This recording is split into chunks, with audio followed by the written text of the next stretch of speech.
You know that carbon monoxide detector on your wall? The one you count on to keep your family safe? Well, you feel safe when you see it. But what if I told you that very device is actually designed to ignore a dangerous, invisible threat?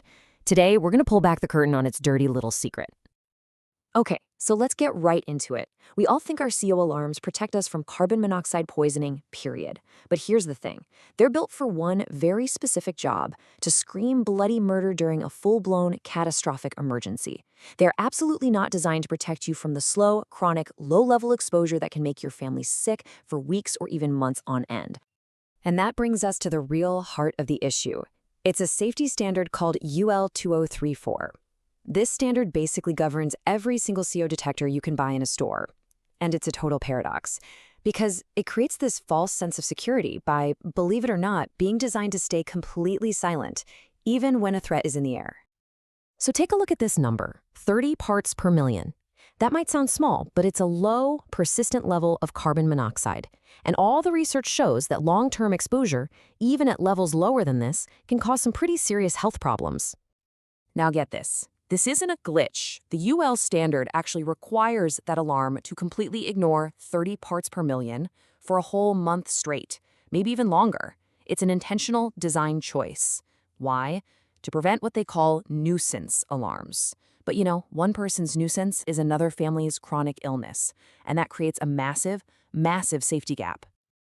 Okay, so at what point does your alarm finally decide to wake up and do its job? Well, that first alarm threshold is way up at 70 parts per million, and that's a level where you can definitely start to feel the nasty effects of CO poisoning. But here's the kicker.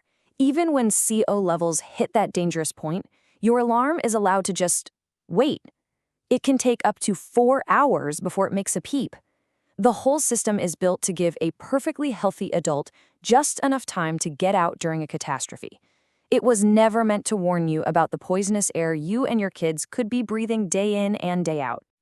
So, what does this safety gap actually look like in the real world? This isn't just some number on a chart.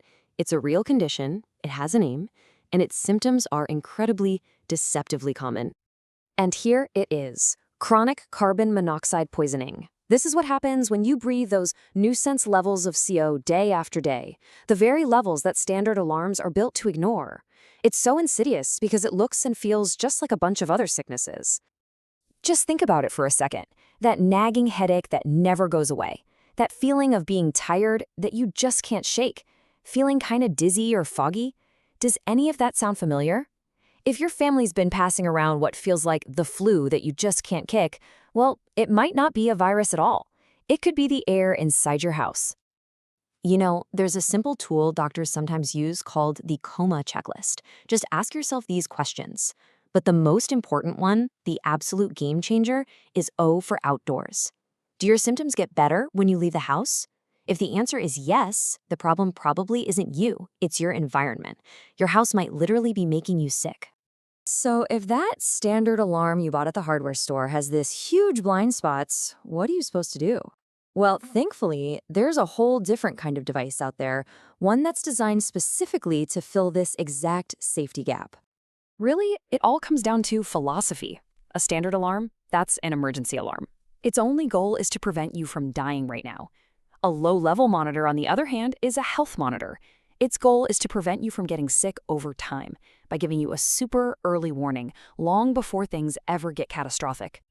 And I mean, just look at this chart. The difference is night and day. At 25 parts per million, a standard alarm is legally required to stay silent. A low-level monitor, it can go off in just 60 seconds.